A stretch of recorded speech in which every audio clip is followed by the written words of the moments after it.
Hey man, how's it going? Howdy doody. So, what's on your mind today? I'm just disappointed with the most recent episode of Futurama, the new one.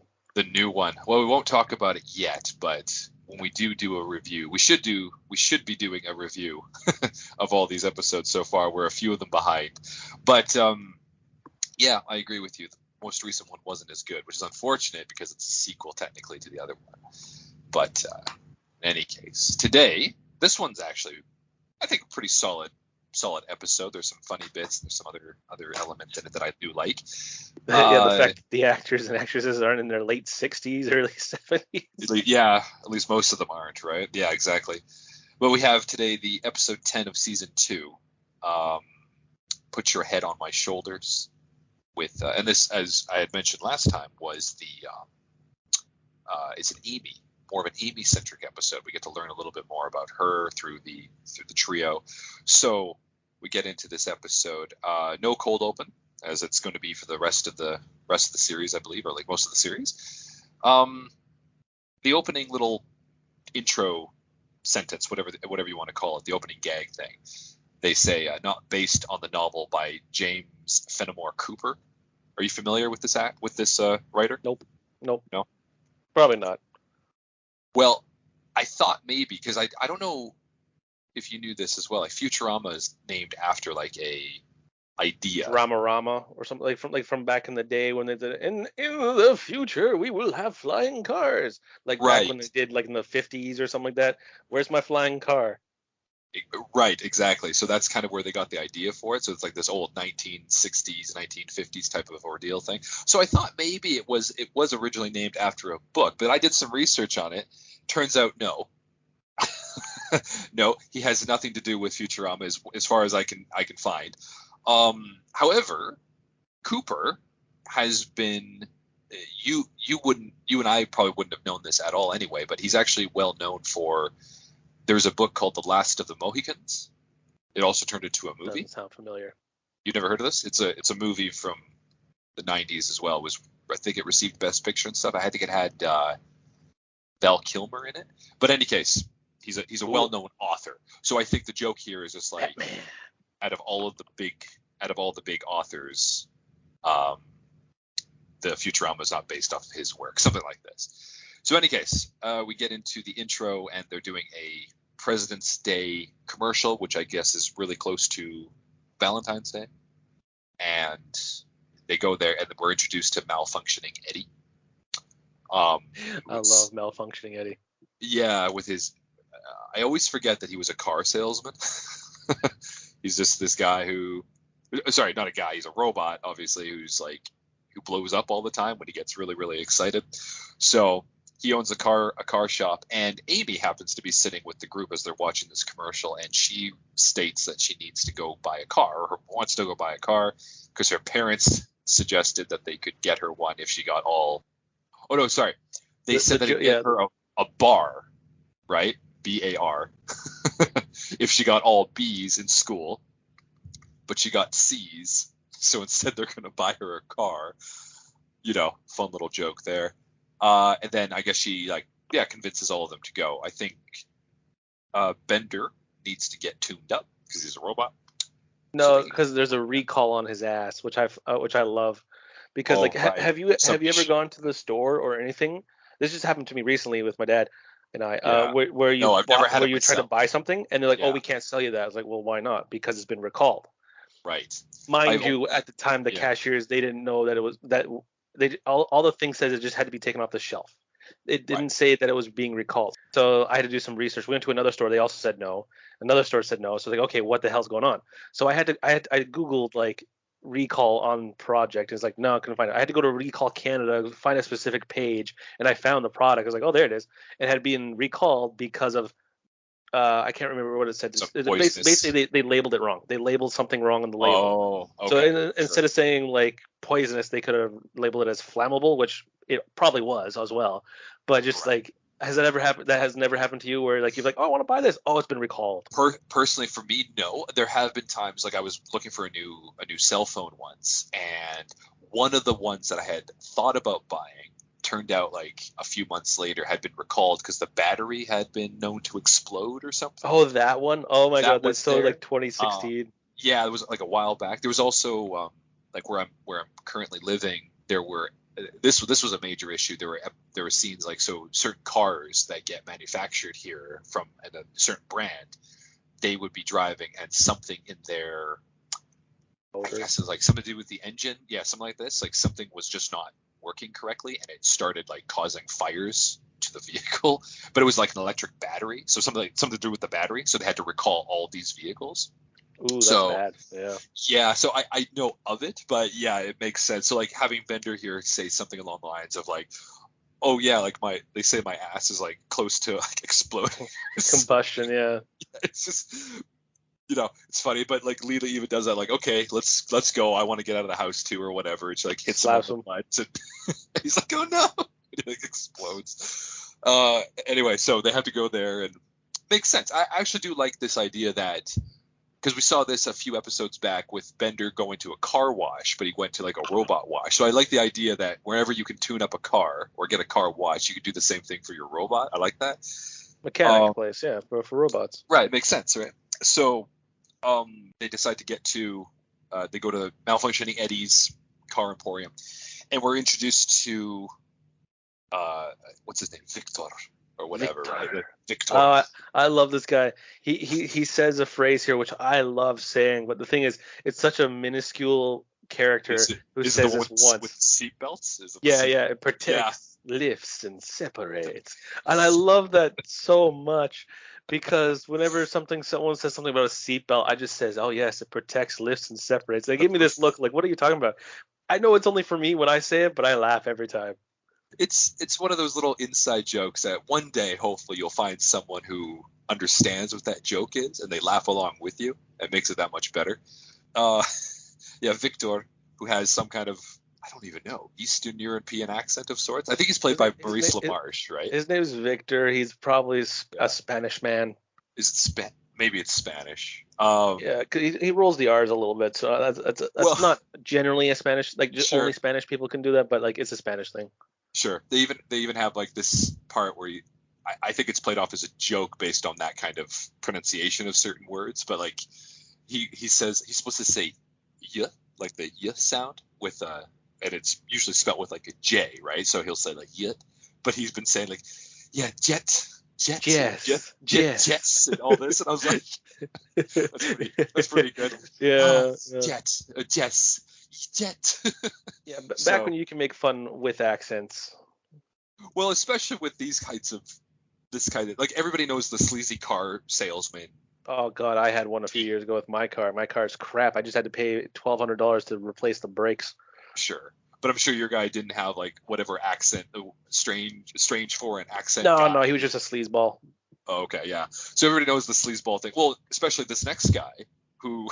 Oh yeah, with Fry. With Fry. So Fry, Fry's just minding his own. He's the only one there who's like just there to hang out. Like he doesn't really need to do anything. He came with his friends. And Fry's just getting a cup of coffee, and some other sleazeball salesman who we don't even get a name. We never even see him again. But he's like, oh yeah, you want to buy this car, and I quote, the Thunder Cougar Falcon Bird, which is like a parody, obviously, of all of the names of all these cool sounding cars, but may not be as good in the future, kind of thing, right? Thunder Cougar Falcon Bird, and Fry just he's like, oh, no, I'm not here for buying. I'm just here with some friends or whatever. And then the guy questions his sexuality, and Fry freaks out. A typical joke of the time. So it's funny to see that. I think it's a thing for guys versus girls. There's a comedian that brought this up with shampoo or deodorant or something like that. With women, it's a beautiful smell like a lavender breeze or something. With men, it's like an oil machine or something like right. Jet fuel or something like that. Yeah, exactly. Yeah, like a jet. Just like the tanker axe or something like that, right? Right. You want to smell like a tanker axe? This is the deodorant for you. If you want a lavender breeze, here you go. Right. I smell like yeah. Right. Yeah, exactly. Yeah. I love the names for men products and female products. Yes, exactly. What's the Axe and what's the one that Terry Crews always did? And, Oh, Axe body spray or whatever. Oh is it no, Axe? Old Spice. Old Old Spice. Spice. There you go. So yeah, so you have these ones, right? And they're supposed to be like manly and all this stuff. You want to smell good, like all this kind of stuff, right? So Yeah, I love yeah, it. that's the joke that they did like for years and years and years. Not so much anymore, but yeah, No, he no, does this. you can't have You can't dichotomy do that between the two anymore, sexes. apparently. But it is still it's still funny to see Fry freak out, right? Because he's still in that mindset of his 20th century timeline. But as they go there, obviously Fry's not there to buy, so I don't know how we got out of that situation. We'll assume Leela helped him out, but Leela's also trying to help out with Amy, and this demonstrates that Amy clearly does not know the concept of money, despite like so her family is very rich, comes from owns half of a planet basically. But she's like a physician, like she's well, not a physician, sorry, she's a physicist, I believe. Like She shows the difference between book smart and street smart. It's street smart, right? So when they're there, at least along the lines of money, when she's there, because she is actually quite street smart. She knows how to talk to people. Like she's not awkward. She's very flirty. She knows all these kinds of things. She just doesn't know the concept of money. So they're there with Victor, and Victor's waiting for them to make a choice whether or not they want to buy the car that he's been showing them. Leela suggests not doing anything like above the price line, but then Amy starts haggling, but she keeps on thinking it's an auction of some sort. And then Victor and malfunctioning Eddie are seen in the background talking about it, and malfunctioning Eddie's head explodes because of how much money Amy's willing to pay for this crap car. Yeah. But She thinks it's an auction. I like it. She thinks it's thought an it was auction. an auction, right? Yeah, that's what I mean. She does not have any concept of money. So in any case, I think they spend 80,000 on the vehicle. So it's like your typical hover vehicle, not doors, I guess. It has like the roof, but like normal seats, normal sedan type of vehicle. I wanted to pull this up because you and I talked about this. Was it last episode or the previous episode? But parallel parking. Remember, I told you there was something in my head. I remembered seeing a vehicle do that thing where they turned the wheels and they just went sideways. I'm wondering if it was this, but they don't have any wheels, so she just goes out and she just makes a joke. Yeah, she's like, "Oh, terrible parallel parking," and then she just slides in.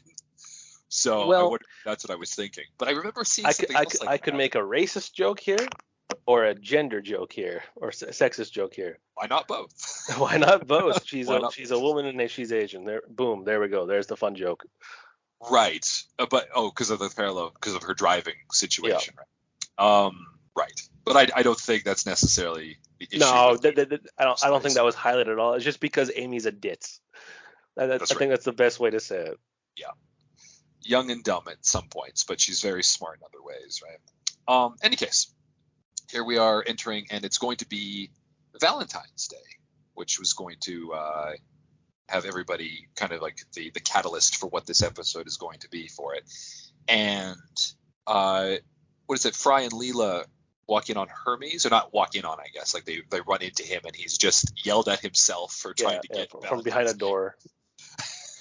So Hermes leaves or whatever, and Fry realizes it's Valentine's Day, and he's disappointed he doesn't have a girlfriend, and he tries to go on a small dinner date with Leela, and she's like not having any of it.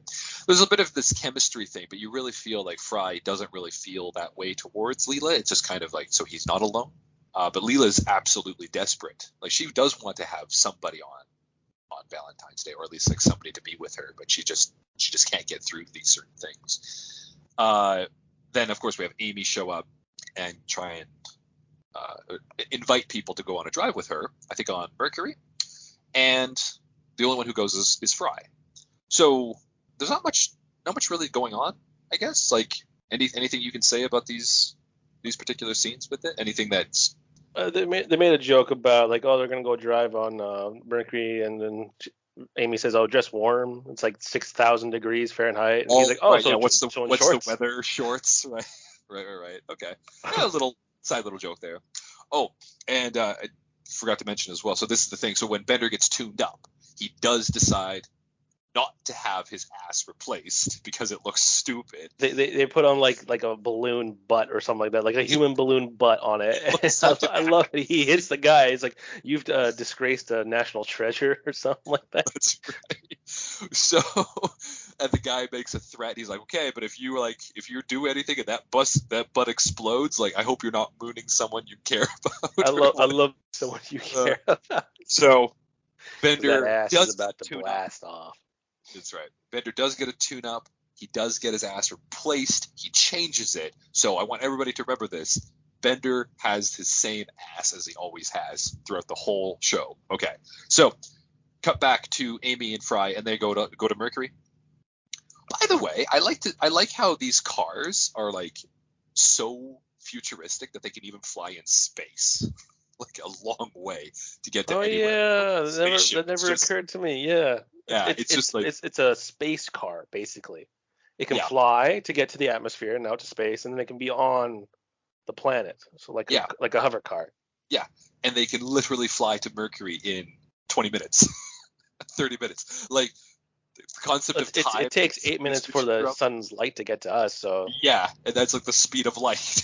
So imagine how fast. Well, mind you, there was also that joke. I can't remember when it was, but they changed the speed of light in Futurama. Oh yeah, that's way. Wait, when is that? That's when he gets Cubert. Oh yeah, that's way in the future then. Yeah, that's like season. Isn't it this whatever 3 or 4? But yeah, it's up there. You're right. Any case, they get to Mercury, and a little glancing thing as they're zooming by, right? Because they're just driving on a planet, and the planet's small enough that there doesn't need to be a lot of there's not a lot of people, but there's like one specific gas station on it, and it even has a sign saying like, "This is your last stop before coming back to us again," when you go full circle around the planet. So Amy and Fry are in the car flying, and Fry loves the AC, but it's so cold, it's so good that he turns on the heat. They make margaritas, they make a toaster, or they make Pop-Tarts through like a little toaster in there, and they end up killing the battery. Now, something I caught when you're seeing the car drive around, they have the roof is over. So it means like Fry pulls the roof over. That's right. So, but it's a convertible, right? When they're driving on Mercury, which means that they can breathe, or at least maybe there's something in the car that has some kind of like oxygen situation. Oh yeah, because then when the mechanic comes, he has the bubble on. Yeah. So that's a weird continuity error I think you found. Yeah. I think just because they for visual sake they probably just had them not do that, and there probably is like an invisible atmosphere bubble or something like that. I don't know, but then that wouldn't make sense for them to have the bubble, the actual glass when they're out in space, because if there's an invisible atmosphere bubble, then they don't need the glass. Also, if their engine is out and their power is off, what's creating their oxygen? Very good point. There, right? I'm just going to go with that. They probably didn't think about that. I would say that's one flaw that we found. One solid flaw. Right. It's one of those things like you blink and you miss it kind of thing if you don't think about it too much. But when he does pull it over, honestly, the first thing I'm thinking was like, oh, I wonder where they're getting their oxygen. The first thing I'm thinking, I was like, my God, it must be super hot in that vehicle. Oh yeah. Like I'm just like, oh, that's horrible. But maybe they're there. But they have to be there for an hour. So Amy calls their version of AAA, which is like Septuple A. I did not listen again for all of the A's. I don't care. No, it's just a fun joke. Yeah, AAA. Septuple A or whatever she says. It's AMA here. No. It's AAA different from it's different from province to province. Like out here, I've been guys like B, C, A, M, A or something like that. Yeah, I can't AMA. Well, because it's like Automotive Motor Association or something, or Alberta Motor Association, something like this. So there's AMA, there's AAA, there's a whole bunch of different companies, which is great because people can choose. OnStar, that was a thing for a while. OnStar. So Amy calls them. It's going to take an hour, and it goes to show that Fry and Amy actually have a lot of things in common, or at least they enjoy each other's company, and they're relatively like similar ages as well. But there seems to be like a romance that kind of blossoms in them as they're kind of complaining and talking about their childhoods and how they grew up and how their parents treated them and didn't respect them or whatever, right? That's what every parent wants. Clean up after yourself, do the dishes kind of thing. And just every child does this. I wanna. So they kind of bond over that, and then it kind of has like this little like casual gloss over, and their windows fog up, that typical whole thing with Hot, vehicles. steamy. Ooh. This Yes. Yeah, seems to be the so situation. it's steamy, As a side steamy note, inside.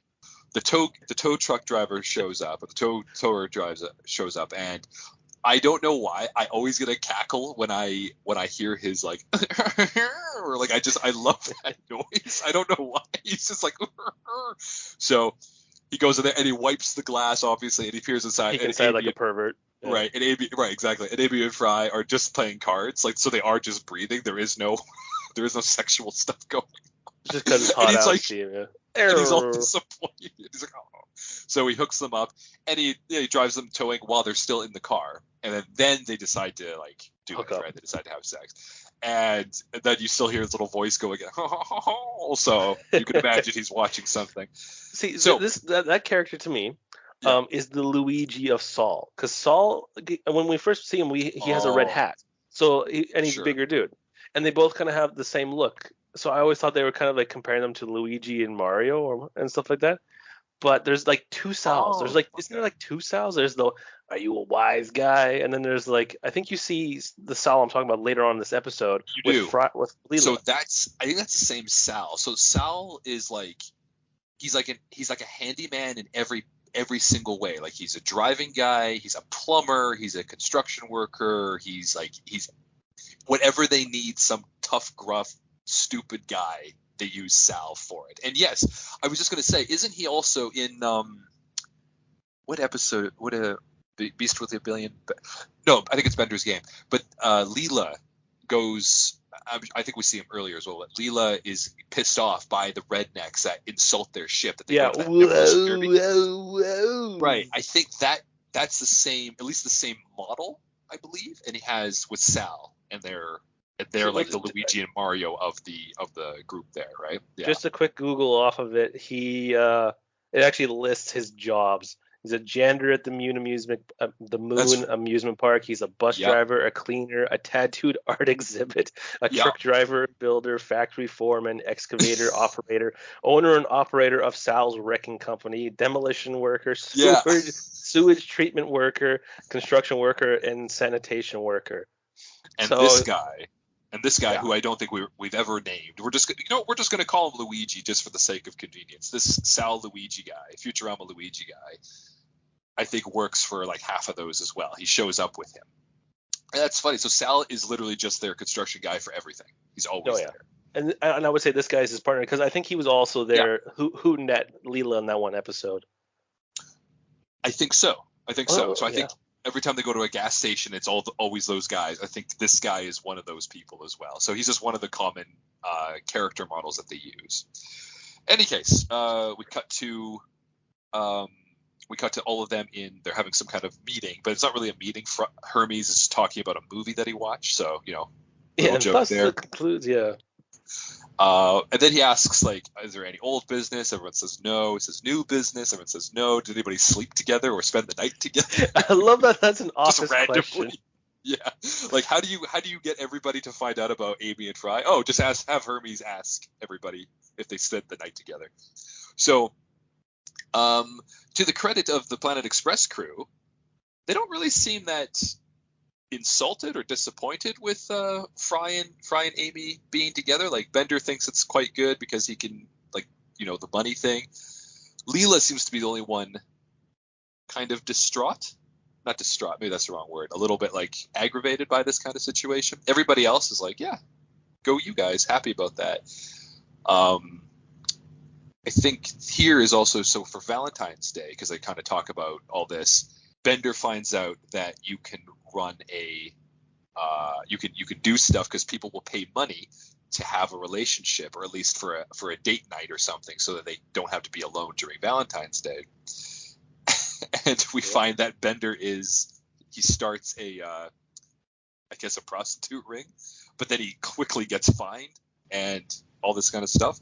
And this is the first time we ever hear "Shut up, baby, I know it." First time. Yeah. So that's Bender's whole thing there. Well, because I don't know how many times in the future we hear it, but it becomes one of his catchphrases, right? "Shut up, baby, I know it." One of these things. And what do Fry and Amy are still just continuing on their love affair in the office, correct? They're just kind of like Yep. they do things here and there. They're hiding in the closets, making out, kind of, but they're not really. Like they're. I do want to say, for anybody who's writing in the future, this is how you do this. Subverting an expectation through a joke. This is it. When Hermes comes up and he's banging on the door, telling them to put their pants back on because he needs to get a stapler. And it turns out that they're not actually doing anything sexual and they're just juggling. That is a subversion of a joke. And that is a funny part because it makes you subvert your expectations and it's still funny. I want everybody to remember this. This is how you do it. What does Bender do instead of his prostitute ring? What's his main thing here afterwards? He makes a Bender's computer dating service. And everything with that comes. Well, we get all these people that we've seen kind of in the background. I want to point out again that Larry shows up again in this episode. So does Zap Brannigan. I love Zap because this right here is a funny thing because it's a very of its time thing. Back like even before we were born, when they did ballots and stuff like that, when they were to do things, you would hit the piece of paper, and because it had serrated edges, it would knock out that little piece of paper, like when you do a ballot thing. And that's the also like a paper that Bender was using. And so Zap Brannigan is like, ooh, I'll have some of that, and he starts like punching the holes in the paper, and just basically all the holes were punched. Yeah. Zap has no problems with most things, as we see later in the episode. He's clearly okay, but there's one of those things where I guess Futurama is still doing these like the old school technology and passing it off as like still used like 1,000 years in the future kind of thing. I like it. So we have Fry and Amy still doing their thing and everything, and Amy, I don't know, she doesn't say very much. Doesn't she say something along the lines of like, I really like hanging out with you? Is that it? Yeah, I really like hanging out with you, Fry. Right. Yeah, and that triggers Fry into like, she really, oh no, he starts freaking about the relationship because it's too serious or something. Right, and like that's the pinnacle, right? Which is also another stereotype for men to have at that time, was like, oh no, like I can't be part of this, like I'm not a one woman guy or whatever, and this kind of thing. Which Leela jokes with him, obviously saying like, oh yeah, he'll be down to zero. So he's complaining to Leela, strangely enough, that he talks to Leela about it, but Amy wants to be with him because she enjoys hanging out with him, but he's freaking out. Tries to get them to have tries to get Leela to come with them on like some kind of picnic. Leela doesn't want to go. Gets Zoidberg, and Zoidberg is important for this because Zoidberg, of course, is a surgeon. And as they're driving to, where are they going to? Europa? Something like that, yeah. Yeah, just I can't remember. Moon of Jupiter. I think it's Europa. And as they're driving there, and then Zoidberg's just eating everything in their little picnic, including the basket. Now, Fry freaks out at her because she keeps on seeing if they want to do stuff together, and he freaks out. So he's going to try and break up with her. But meanwhile, because Zoidberg is driving, he breaks the steering wheel, and they end up crashing. And with quick surgery, because of Fry's head, I guess, gets torn off or something, he sews it on and somehow miraculously is survivable on Amy's body, which means now they have to spend all of their time together, not just most of it, which is to Fry's utter horror, and he screams because his body's like completely mangled. I also like the fact that Zoidberg saved him, who is notoriously known for not being good at being a doctor. That's especially for people, right? For humans, yeah, he's somehow strangely competent when it comes to like deathly things, maybe, but everything else he's just like, I don't know, like, oh, you have a cold, oh, let me cut off your arm or something. But yeah, I don't know. It's funny that Zoidberg is so good at that in some ways. So in any case, they bring him back to the Planet Express ship, and Fry still breaks up with Amy. Still breaks up with her. No thought beyond the fact that, oh, you know what? Oh, I guess it's okay. I can just go get another date. And Fry's also horrified by that. Then we cut over then to Leela and Bender. What are they doing? Leela wants a date, but she doesn't want to like like, I need a date. She wants to casually ask Bender, like, hey, I need some help finding a date. And of course, Bender being the what is this, the sleazebag that he is like, Yeah. I think he tries to charge her double. No, 500 is normal standard rate. If Right, for Zap Brannigan, if she takes Zap Brannigan. If Zap Brannigan and she says no, so he makes it 600 or something. Oh, I also do want to throw in just a little part there is that Al Gore is their $500 bill apparently, so he's that popular in the Futurama. That didn't go anywhere back then. Nope, but I think one of the writers at the time was either related to him or knew they him. They were probably just big fans of him. That's more or less probably what is the case. They did use him though as an actual voice actor for I think like 3 episodes. Multiple episodes, yeah. It's so they were a big fan of him. Yeah, well, he's a fan of the show. That's why I'm pretty sure somebody in that show is actually related to him. I have to double check that, but it's him in the part where his ballots get blown up by Bender in that movie. Like that's actually Al Gore voicing it, right? Yeah. And then when he's the taxi driver, it's all him. So yeah. And also in the Comedy Central run, he's also doing like he's the head and he's there for the climate change thing with the professor and everything. So it's all him. All right, there's a Christmas episode too where he was in. Yeah. Oh, that's right. Yeah. Anyways, so Bender is going to help Leela by setting her up with something, and then because Amy also gets a date. Because she can still get dates even with a guy on her shoulder. Yeah, she's that hot where she can have a second head who's male, and she can still get a guy. Still get a guy, and the guy still wants to do stuff afterwards. Like it's one of those things, right? So Fry is utterly also horrified by this. So he tries to beg Leela for help, and she's like, "No, I've already got a date. You can't do it." So he then goes to Bender. And Bender charges him $500 as well, but up front or something. And this is the first time I think we meet Fry's date in an episode is Petunia, that old woman who's like Patty. Petunia, yeah. I think it's Petunia, just totally disgusting, like absolutely. Always in the casino, always smoking. Picture one of those like country dine-in thing, like the dive bar. Where that lady has had that same waitress job for about 40 years, and that is Petunia. Yeah, and her voice is all like it sounds old then. Like imagine what it would sound like now. It's that being with Petunia though, like her voice is quite fit for this. Like it sounds old, sounds disgusting. It's great. Now, on top of this, as we were talking about earlier, Leela's date is Sal, who in this episode he's driving a bus. So in any case, he shows up.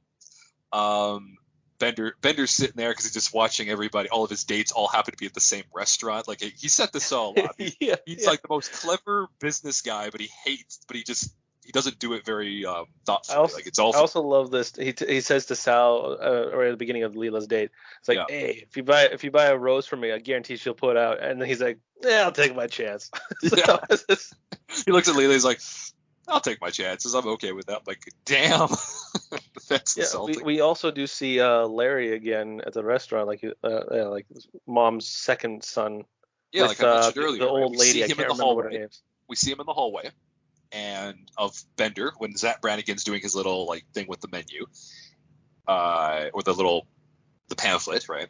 And then we see Larry again. Like Larry is actually he's a full-on character at this point. He's even in mom's like son's attire. I think so, yeah. He's in the gray attire, so we know that it must be the character they're thinking of. So Amy's on a date with this big hulking guy. I think his name is Gary, and I think he's also voiced by Maurice LaMarche. And he's there with Amy, and she's like all cozy with him, and Fry's like just her head over on the side, and Petunia's talking or whatever. Any case, Petunia's like, you know what? I think you're a nice guy, but I could do better. And she gets up to leave, and it turns out Sal, who's driving this bus, says like, yeah, I have to go. I'm the one driving this bus. And they find out they're going to the same place, and they start making out, Petunia and Sal. And then he's like, okay, we found love. And then does anybody else need to go to this bus route? And everybody's dates just get up and walk towards them, leaving also Zap Brannigan, who is on a date with how do I put this now?